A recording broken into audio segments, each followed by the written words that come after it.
Both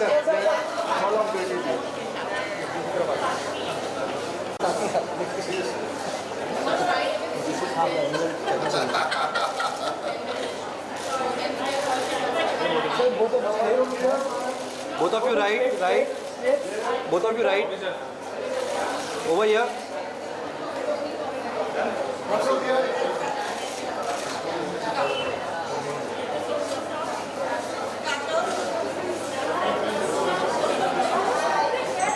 चलना आगे चलना.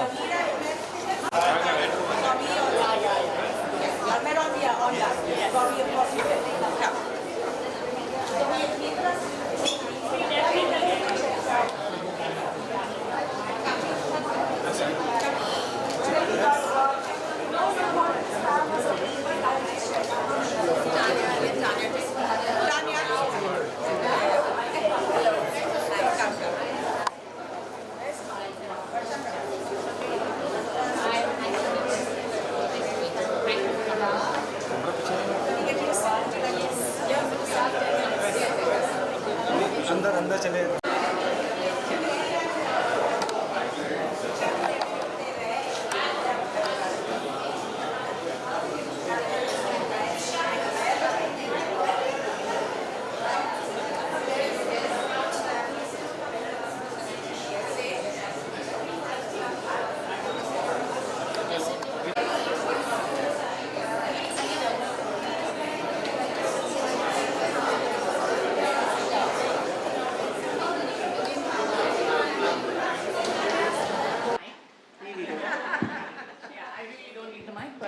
Pretend that I need that.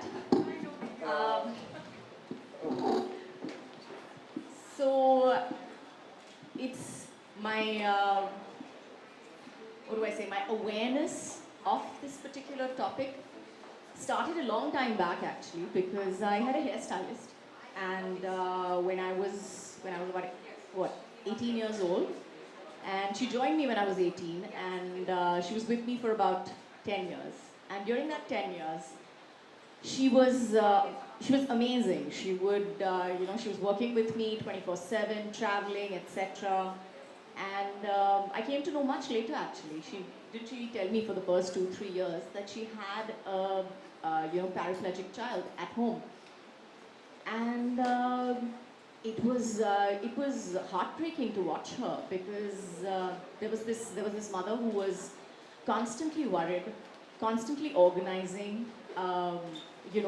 had to work, couldn't do, couldn't sit at home doing nothing for a long period of time, made me feel guilty if I didn't work for a little while.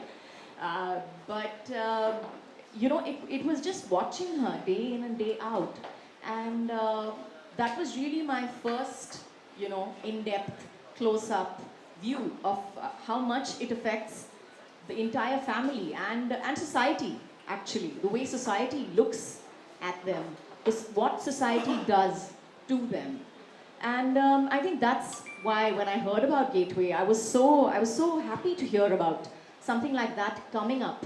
And the topic that we're discussing today is actually, I think a wonderful and a very, very relevant topic to today, to and most especially to our society.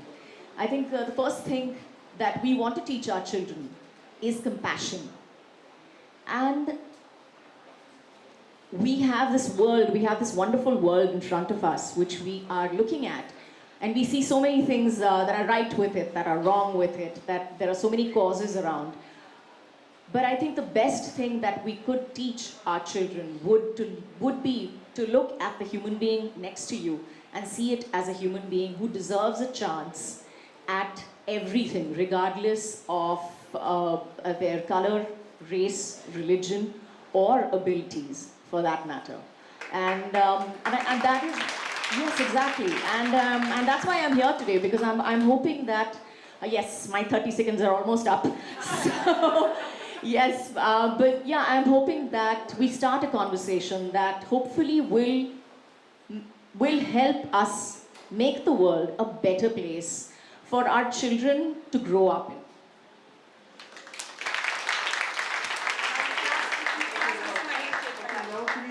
Mr. Mahesh? Can you hear us, Mahesh? Okay, Mr. Mahesh. Finally. So now let's tell us in not more than 30 seconds why you feel passionate about being an ally to people with disabilities or special abilities as they call it, in my opinion. Well, I mean, there's more than one reason, but very briefly, because I'm passionate about. I can't We hear you. can't hear you. I think there's some What's problem. happening? Mute it all. Oh, gross.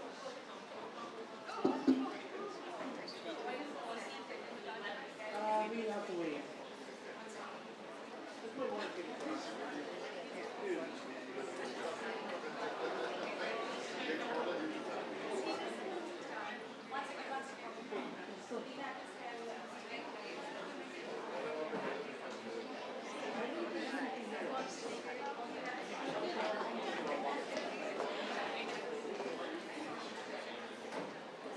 Sorry for the technical difficulties. We'll go to Bobby of Kajol. So, okay, so Bobby Dion. Oh, sorry. Should I do this? Or tell us in no more than 30 seconds why you feel passionate about being an ally with people with disabilities or special abilities. Well, for me, the first time I came across a child so special was Yuvraj. Yep. And my relationship with the Bodanis, with Indira and Dharmil, started because of this bond it happened between me and him.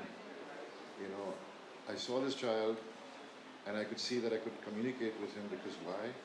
Because he had only two passions, Bollywood and cricket and cooking. At that point, he didn't know he was going to be a good cook. I'll get to that afterwards. And so I felt amazing how, as an individual, as a human being, how you can influence and help a child. And so that's how my relationship built with the Bodanis, and that's how I became a part of Gateway. I've seen the kids in the school, I've seen you since so many years, and I'm so proud of you. And I've seen all of them. I mean, the programs Gateway has been doing to improve and help and give them confidence and strength with whatever capabilities every individual child has is just amazing, you know. And I mean, I'm a parent. I'm always worried about my sons. What's their future going to be like? Because they don't have any disabilities, but they still have these issues in their lives. But kids with special needs and disabilities can't express what they really feel and identify. And I think that's the reason why I've just been here and I found friends and family in Bodanis. I mean, they're like family to me. Yeah, I mean, I interact. I mean, the first time I came to the school, I just wanted to meet them, and I didn't want them to feel they're any lesser than us, because they're not.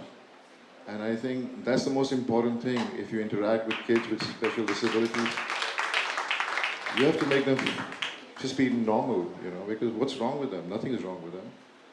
So it's amazing. I mean, what Utah University is trying to do here right now to customize jobs for kids with disabilities, because it's so sad that, I mean, they have so many capabilities, but people don't focus on that. They just think, okay, they're disabled kids, so let's just give them this particular kind of work to do because they'll only be good at that.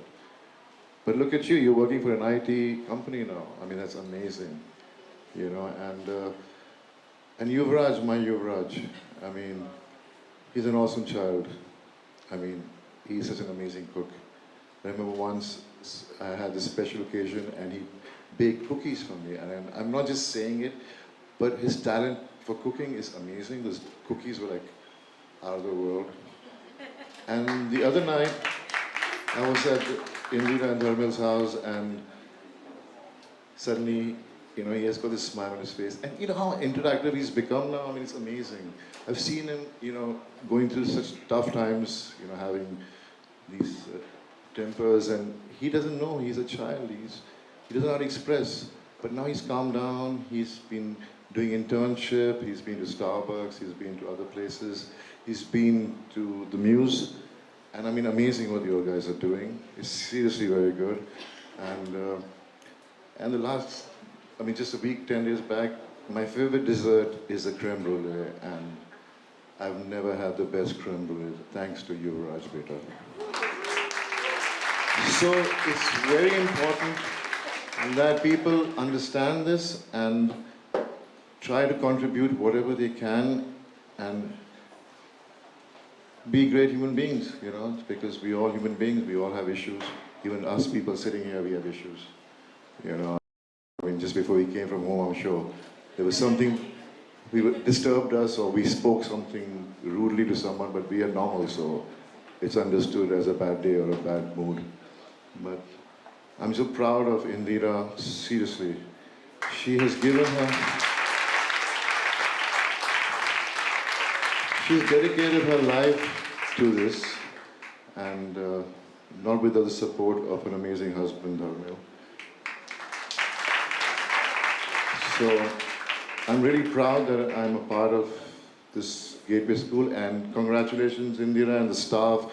The staff is amazing here. I mean, the school wouldn't be the way it is without the staff. So congratulations for celebrating 10 years. That was a few months ago, and it's just amazing. It started with 22 kids, and now there are more than 100 kids, and it's just wow. It has been recognized as one of the best schools in the world, and that's the reason why the Utah University wants to join hands with them and giving pies, trying, you know, they're part of that, and you know, it's so important, you know, because they have to recognize and they want to come. I mean, everybody wants to do good, but people don't. They start these institutes, they start these schools, but they do not personally give them the energy and the time to it. They think they're doing a good cause, but are they really looking into how it's been taken care of, how it's been worked, what programs, what are they trying to do with the kids? In this school, every kid is personally attended to and looked into as to what they are capable of and try to train them as to how they can face the world, you know, and give them that confidence. And, you know, and I mean, I'm worried about my kids, so I mean, it's the same for these kids, you know, so it's amazing. I mean, I'm just so happy to be here, and I'm so glad to see so many people here, and I mean, some of us out here are parents of these children, and they are so happy with how their kids have progressed in life, so thank you so much for having me here, Indira.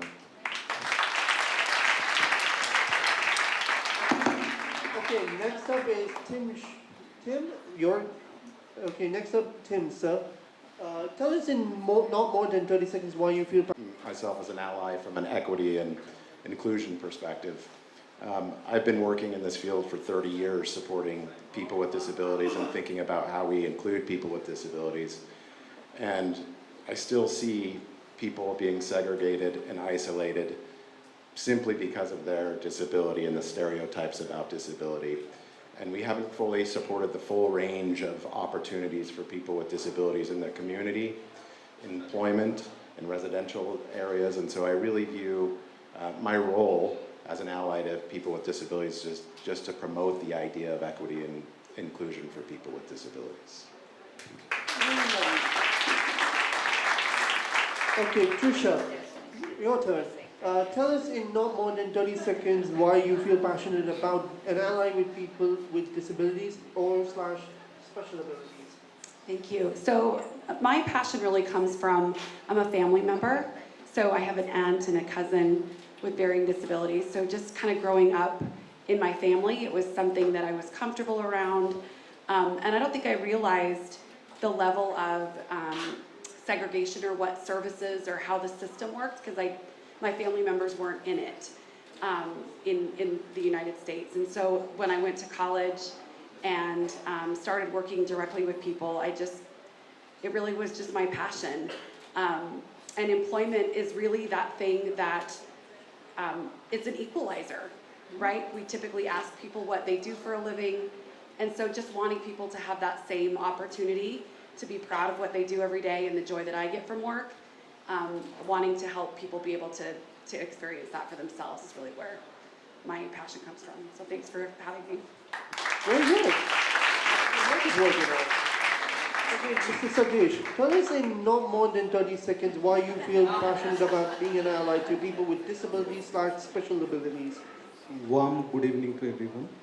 So I am firm believer of having everyone with equal opportunity for employment per se or for to live in society normal society as we all are there. So to avoid something which makes them different and take out that stigma out of normal and not normal individual, we ensure that everyone who joins us for training, we ensure that everyone who wants to work with us, maybe for understanding, maybe honing their skills, we take them and we train them accordingly. So that is what I would suggest.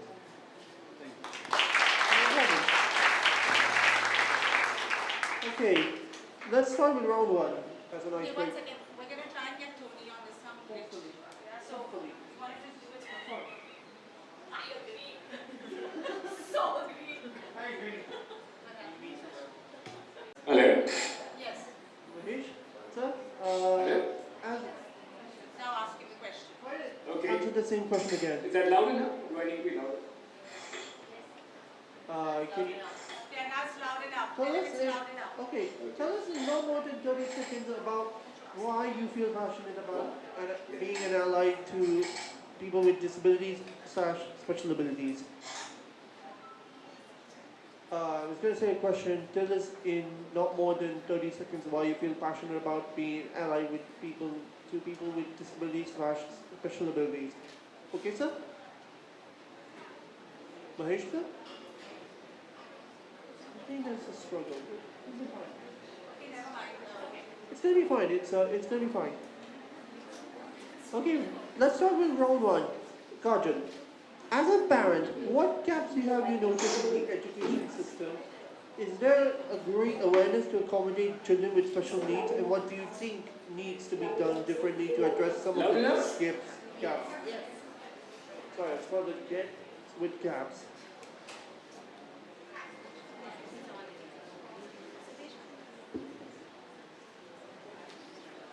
No, I think it's for Kajol. Yeah, it's for Kajol. It's for Kajol. Okay, so we get back. Maybe he can answer all the questions. You can answer. So why don't you let them, yeah. Sorry about it. Sorry about that, guys. Sorry for the delay. Oh, the education system is something that in India I'm supremely passionate about and sometimes very disappointed with also. Yeah, I have to say that. Because I feel that one of the major things that we have in our education system is the fact that we teach our children to mug everything. And everything is based, your grade, everything is based on the fact that can you recite like a parrot. Whether you get a 98% or a 50% is all relevant on how well you can write whatever is written in the textbook as is without actually putting your brain to use or without actually, understanding what you are actually writing. So yes, that is my major grouse with the educational system.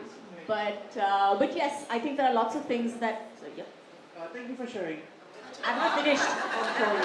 I'm on my soapbox, don't stop me. I won't let you talk. Thank you. But yes, I think one of the things, like I said before, I think one of the major things that we teach our children, and like my son keeps asking me, he's like, Mom, you're sending me to school, why do I have to go to school? And this is my basic answer to him, which I think the first time I said it to him, I think he had to go find a dictionary to understand exactly what I was saying. So I was like, you have to understand that the reason that I'm sending you to school is not for you to get good marks, is not for you to learn history, geography, maths. I'm sending you to school to understand society. I'm sending you to school to understand how to integrate yourself into society. I'm sending you to a good school so that you understand what everybody is like. That there are all different kinds of people in this world that you're going to meet. And school is the first step for every child to understand that. So yes, we had lots of topics. When I was a kid for about 2 years in the middle while I was studying, we had something called moral science, which I would look at it and I was like, why am I learning moral science? I mean, it was like reading Aesop's fables or something like that. And you're like, that was in 7th grade. I'm like, Please give me a break. But I think kids today, somewhere down the line, need something like that to be inculcated into the system. It cannot only be about history, geography, maths. We have to teach them about the world. We have to put programs into place in our schools and make them understand, as they say, people with disabilities as well should be integrated into our schools. And the children should be taught from a much younger age that this is normal, that these people, these are children, these are normal children, and you get to play with them, and you can, you have to share your books with them, and they are a part of society, not apart from society. And I think that one of the basic things that we miss out in our education system is, we had the Gurukul system at one point in time in our country, and in the Gurukul system, I remember thinking that, wow, what a system, because it was a combination of mind, body, and spirit. And in today's schools, I wish we could do something like that, where they could concentrate on the mind, body, and spirit, and children could be judged according to all these three parameters, and not just one parameter. So yes, now I'm done. Thank you, Ms. Kajol. Okay, next up, Bobby here. What has been your journey as your advisor to Gateway School Mumbai? What are moments that we have inspired you on the school journey, and why do you think institutions like Gateway are critical to enabling children with special needs realize their potential? I guess I've already said that earlier, but it's just that, I don't know anything about the education system. I was like, wow, Kajol, you know a lot. And it's amazing. I hated studying, okay? I didn't have any special skills because I used to wonder the same thing, why do I have to study every subject? And I think it goes the same for every child. I think Gateway is just amazing the way they've approached this. You can't hear me? Okay. Okay. So, it's just amazing how Gateway has, what they've done with the kids in their school. They work personally with every child and improve their skill sets and try to identify what they're good at. And I think that's exactly what's required, even for normal kids. Because what is the point of educating yourself or grasping everything around you when eventually you don't need everything? General knowledge is something you get with mingling with the society and understanding society. And what's the most important thing is how do you survive in a society, because they have too many norms and rules and the way you behave in your life. I think every child should grow up to be independent, fearless of how the society thinks, and do exactly what they believe, and I think that's the most important thing every child should be taught. Because if you live according to society, you'll never be able to reach or get the happiness and satisfaction of what you really want to achieve in life. And I think Gateway, especially because it's for special needs kids and for disability, I think it's done an awesome job, and I think other schools in India should make this as an example and follow the way they work and create more support system for schools like this. I think the government should look into it and really help, because this is an honest institute, this is an honest school, this is an honest way everybody's trying to do something. There is no ulterior motive, there's no profit, there's no benefit. The benefit, yes. The benefit is that you're giving these kids a brighter future. I think that's the most important thing. Thank you, Bobby Deol. Okay, next up, Tim and A lot of time working with employers and thinking about how we engage employers. And several of the things that we've learned over the years is that there's several themes that emerge in the employment world. First of all, employers believe that people with disabilities can't work. And that's universal, that's across the board.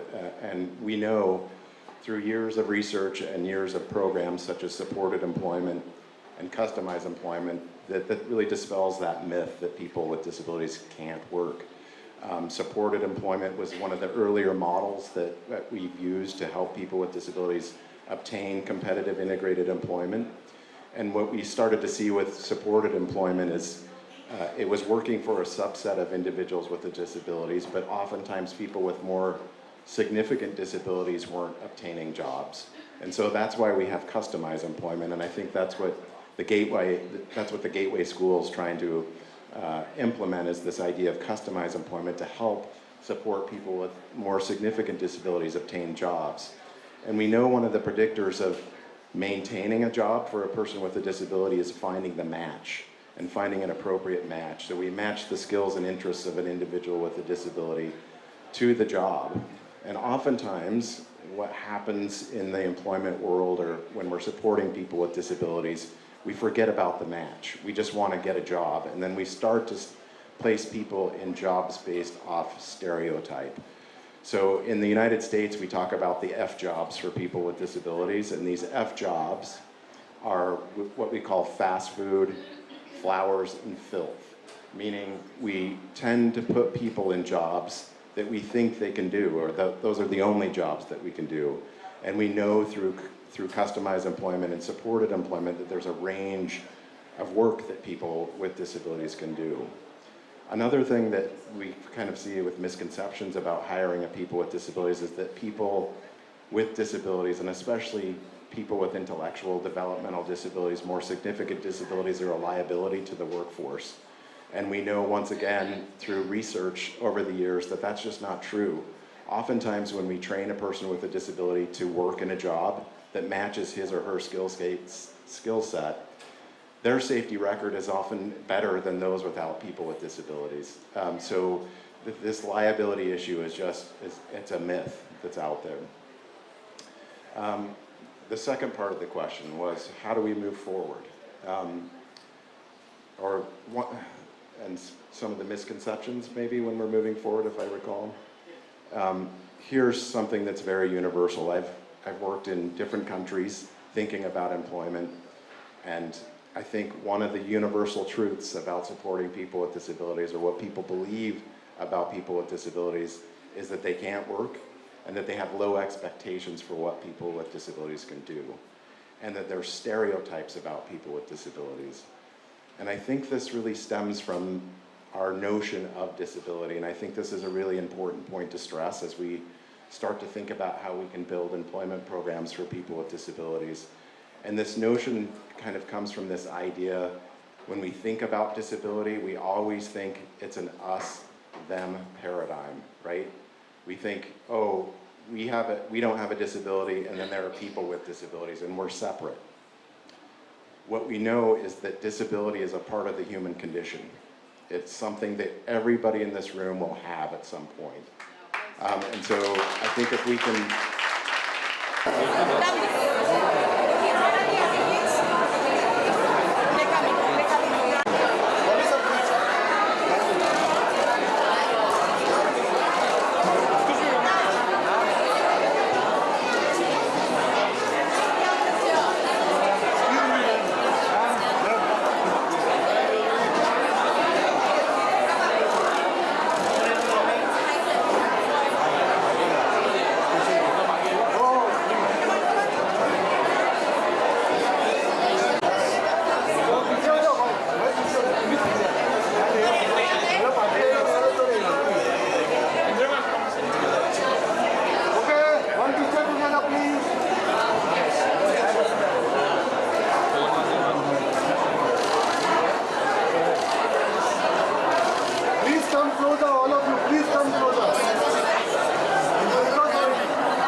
थोड़ा आ जाओ ना projector का light